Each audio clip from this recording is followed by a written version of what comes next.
Welcome to this trailer for tonight's show. That's Sunday night show, windowsontheworld.net, always live at 9:30 p.m.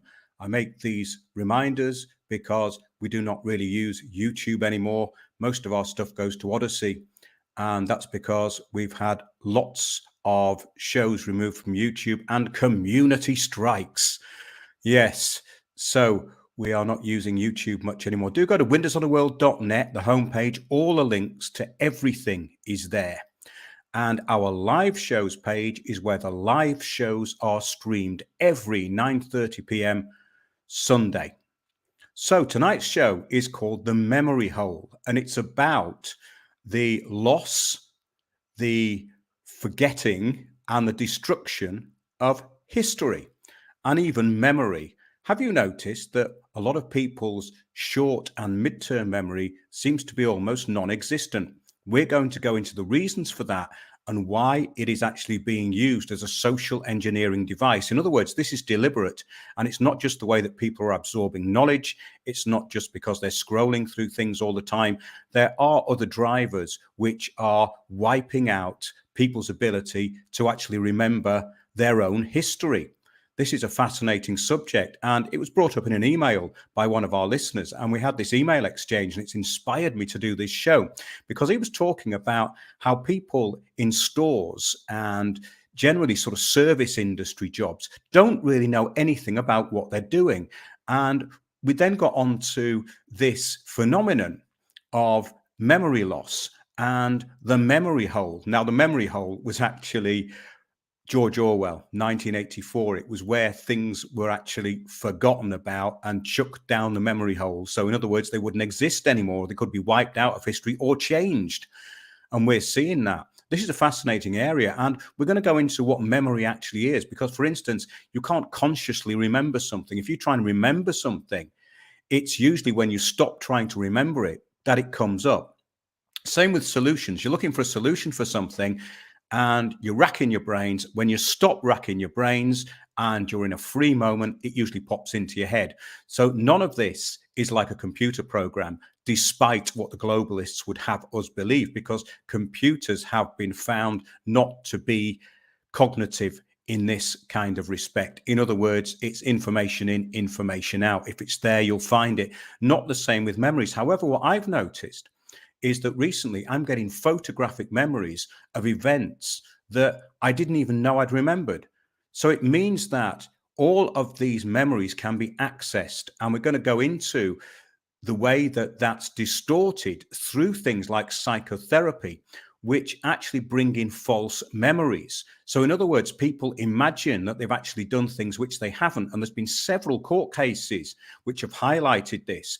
And really, it throws into doubt this whole Freudian way of analyzing people.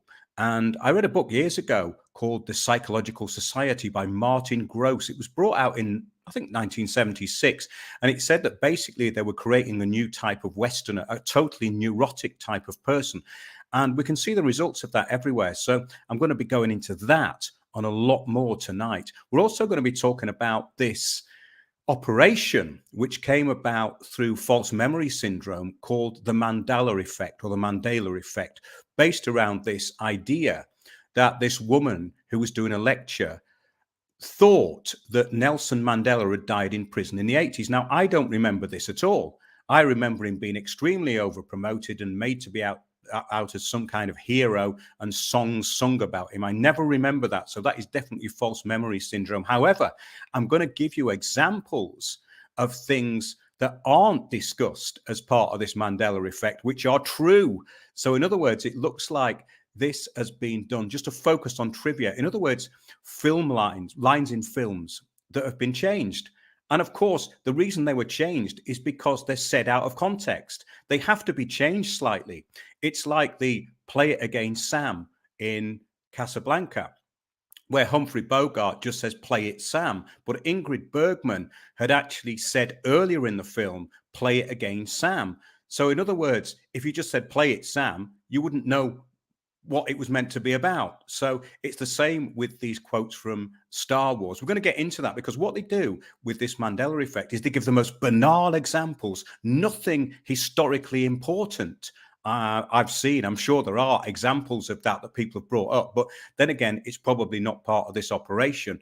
But this false memory syndrome and the inability to remember even small things is increasing. And it could actually be something to do with the Schumann resonance because the electromagnetism of the Earth has been falling, the Schumann resonance has been rising. And although it's not stable, it has risen quite a lot since the 80s. And this actually affects the way we metabolize time. And that's another thing that's really important because we seem to live in a continuum now. Days don't seem to finish, do they? Have you noticed this? Days just kind of go into the next day and it's all like one continuum. It's not like there was an end to the day. It just kind of carried on.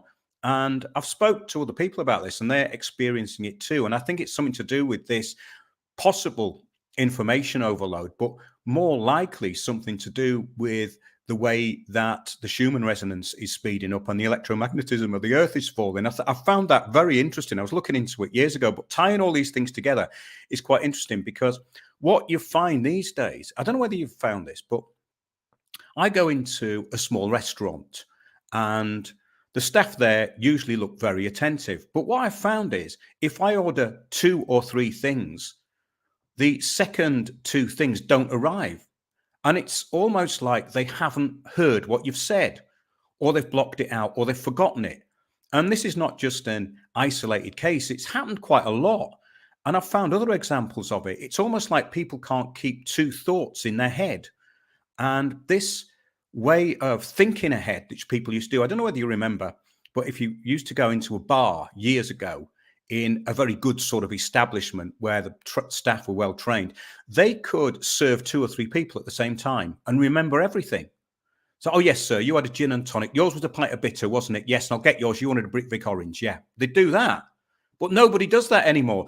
They seem to sort of go very, very slowly, pour the drink out really slowly, and then they go to the till. And often, if you've asked for one on more than one thing, they often do forget the second thing. So I think this is something to do with not just the education system, it's something to do with the way people are absorbing information.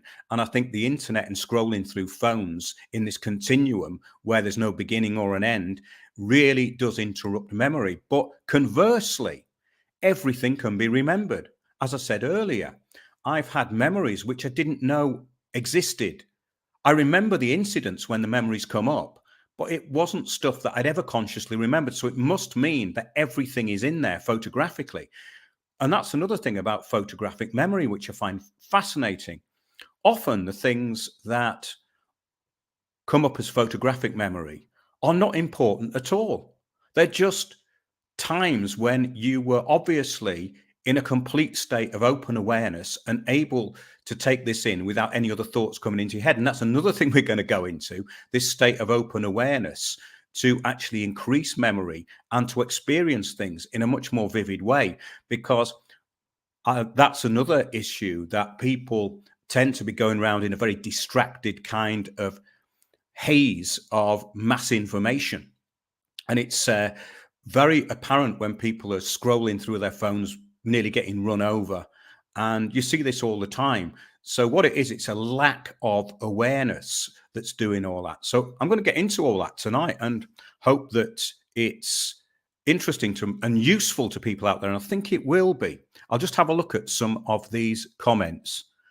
False memory syndrome is classic Illuminati mind control. Well, I think false memory syndrome is actually on a day-to-day basis there all the time, because people have terrible recollection. We're going to get into that tonight, how people's recollection in court cases is notoriously unreliable, because what they do is they mix up what they think they've seen with what they've actually seen.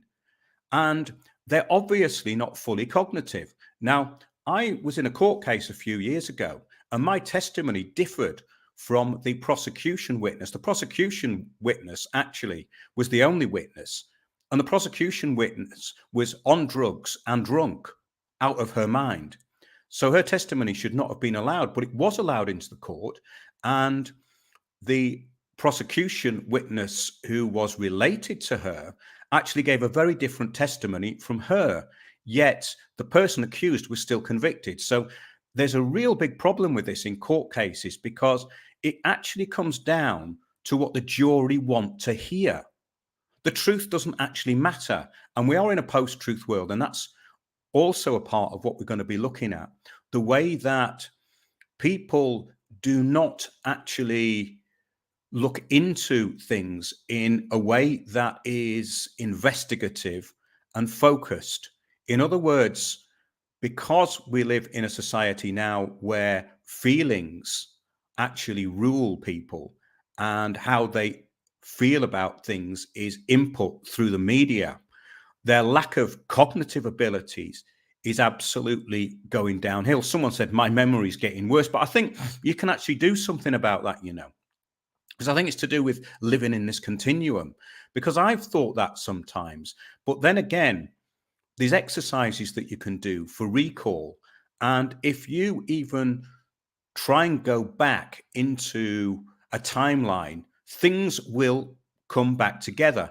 And often that timeline will come together when you're not thinking about it. It'll just pop into your head. So this is the way memory works. It doesn't work on demand.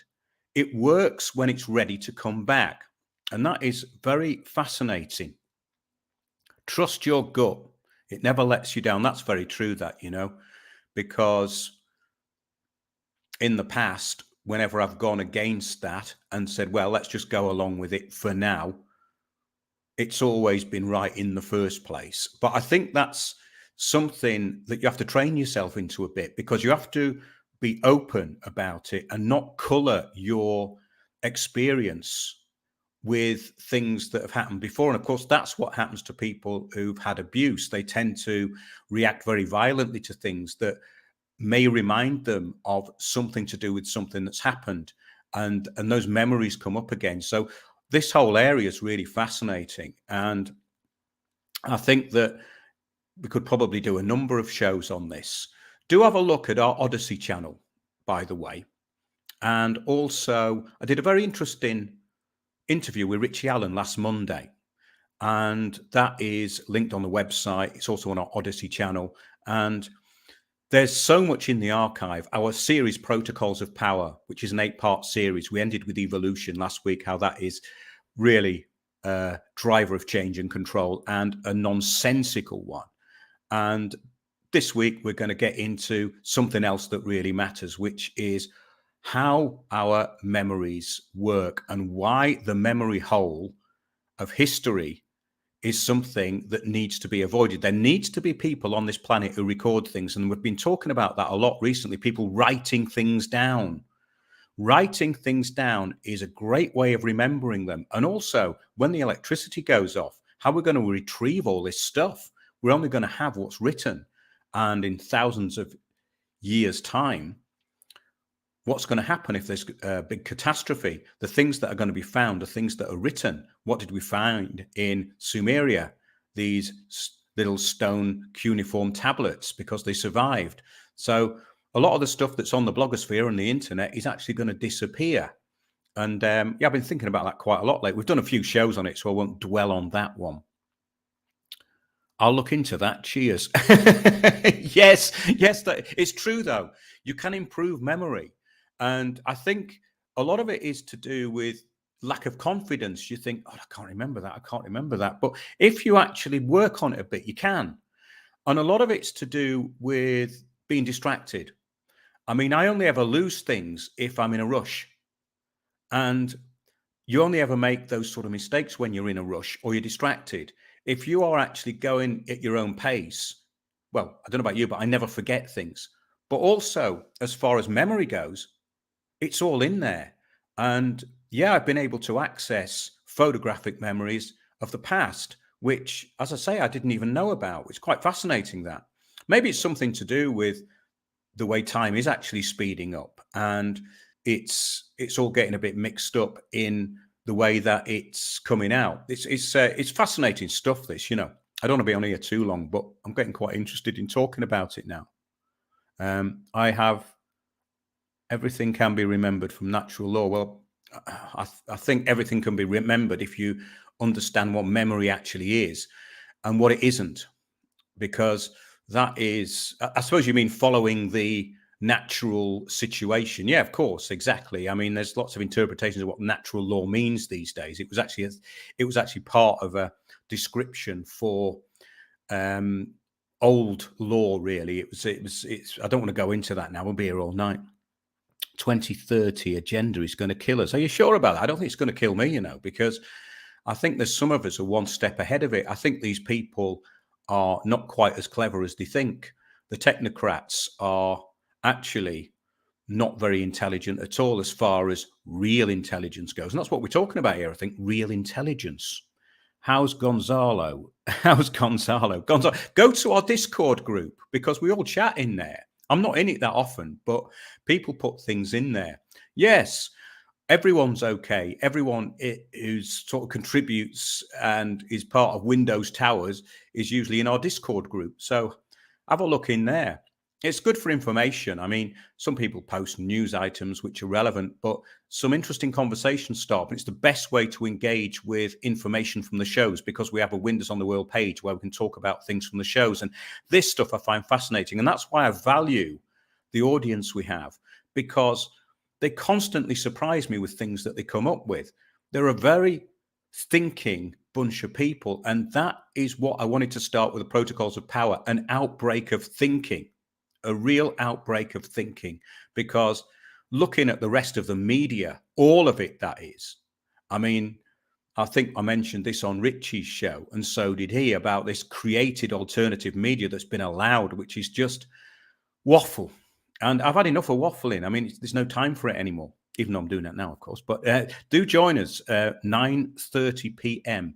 UK time, this and every Sunday, windowsontheworld.net. There's a chat box on there on the live shows page at windowsontheworld.net. You can join in the chat there. Sometimes forget to tell people about that. Highly recommended. Yes, Will. Thank you for that. Yeah, great stuff. There's a few people in here. This is very spontaneous. I don't really go into any great depth because this is going out on YouTube and Facebook where we have pretty much zero engagement, but it's for the people who do listen to the shows, and it will be there just to remind people that we are live every Sunday, 9:30 p.m. UK time. The Universal Intelligence. Oh, I see. It records everything. Yeah, that's what they call the Akashic record, really, isn't it? I mean, I was looking at something very interesting just before I did this live stream, and it was about how the Industrial Revolution sort of came out of thin air, as though all of this technology had been prepared years before.